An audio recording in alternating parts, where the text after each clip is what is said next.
विजु जनता दल अनुभव कर सारा जे नुआपड़े से माने लंबा मार्जिन रे हारिबा जाउचंती। तो से कारण विभिन्न प्रकार बाहाना विजु जनता दल खोजा आरंभ कर। प्रथम आम देखिलु दल मुखिया प्रचार रे गले राजनीति रे जो प्रकार भाषा ग्रहणीय नुह से प्रकार भाषा से जगह प्रयोग कले। परवर्ती अवस्था रे जड़े वरिष्ठ नेत्री सामना को आसिक कहले जे गोटे ट्रक ईवीएम कुआड़े गंजाम रू नुआपड़ा आसी। परे पुणी जड़े वरिष्ठ नेता गोटे एडिट होइथिबा गोटे फोटो को सोशल मीडिया रे पोस्ट करी भोट एपट सेपट होइथिबार आरोप मध्य लगैले। एवं आज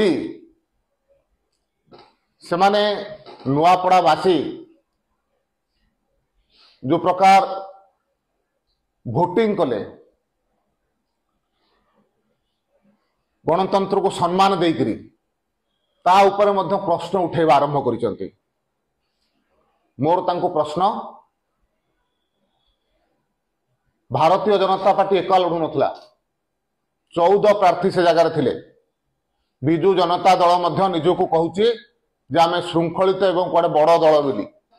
जदि बड़ दल ताहले से बूथ मानकरे ताकर एजेंट थिले कि नहीं, काहे कि जने एजेंट ता विरुद्ध रे कंप्लेन कले नहीं। विजु जनता दल एजेंट माने कंप्लेन करिवे नहीं से एरिया रे। विजु जनता दल किछि तथाकथित नेता भुवनेश्वर रे प्रकार कथावार्ता करिवार कोनोसी मूल्य नहीं। से जगार मध्य अनेक गणमाध्यम प्रतिनिधि थिले। निर्वाचन समय रे इलेक्ट्रॉनिक मीडिया हो प्रिंट मीडिया हो अनेक वेब चैनल गणमाध्यम प्रतिनिधि माने बुलुथिले। काहारी जन को देखा गला नहीं। विजु जनता दल को 2 दिन पर देखा गला। तेणु विजु जनता दल भितर जो हताशा भाव जागृत होइछि हारिबा कारण तो से हताशा को लुचेइबा पाई ए प्रकार विभिन्न प्रकार नाटक करवा विजु जनता दल आरंभ करिछि, जहा गणतंत्र रे स्पृहणीय नुहे। भारतीय जनता पार्टी शुद्ध निर्वाचन रे विश्वास करे, कौन निरपेक्ष निर्वाचन रे विश्वास करे। कौन से प्रकार निर्वाचन रे अनियमितता को भारतीय जनता पार्टी ना आगुरु केबे प्रश्रय देइथिला ना एबे प्रश्रय दब। विजु जनता दल कहीं लोकों ठारू से दूरे गला तार आत्मसमीक्षा न करी ए प्रकार वितंडा जुक्ति करवा गणतंत्र रे बिल्कुल ग्रहणीय नुह। ओडिशावासी द्वारा से प्रत्याख्यात हो सारी एवं नुआपड़ावासी द्वारा प्रत्याख्यात हेबे। विजु जनता दल ओडिशा राजनीतिर अस्तगामी राजनैतिक दल। तेणु से अस्तगामी राजनैतिक दल होइथिबा कारणरू ए प्रकार कथावार्ता विजु जनता दल आरंभ करिछि।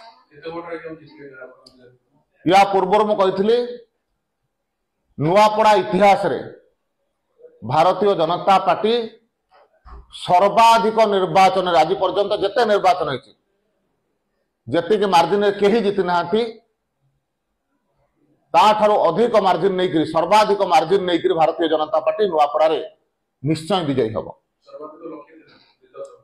देखो सर्वाधिक मार्जिन आज पर्यंत स्वाधीनता परवर्ती अवस्था रे नुआपड़ा रे जेते निर्वाचन होइछि उपनिर्वाचन हो कि साधारण निर्वाचन हो कौन से निर्वाचन रे जो पार्टी सर्वाधिक मार्जिन थिला ताठारो बहुत अर्जुन मार्जिन रे भारतीय जनता पार्टी विजयी।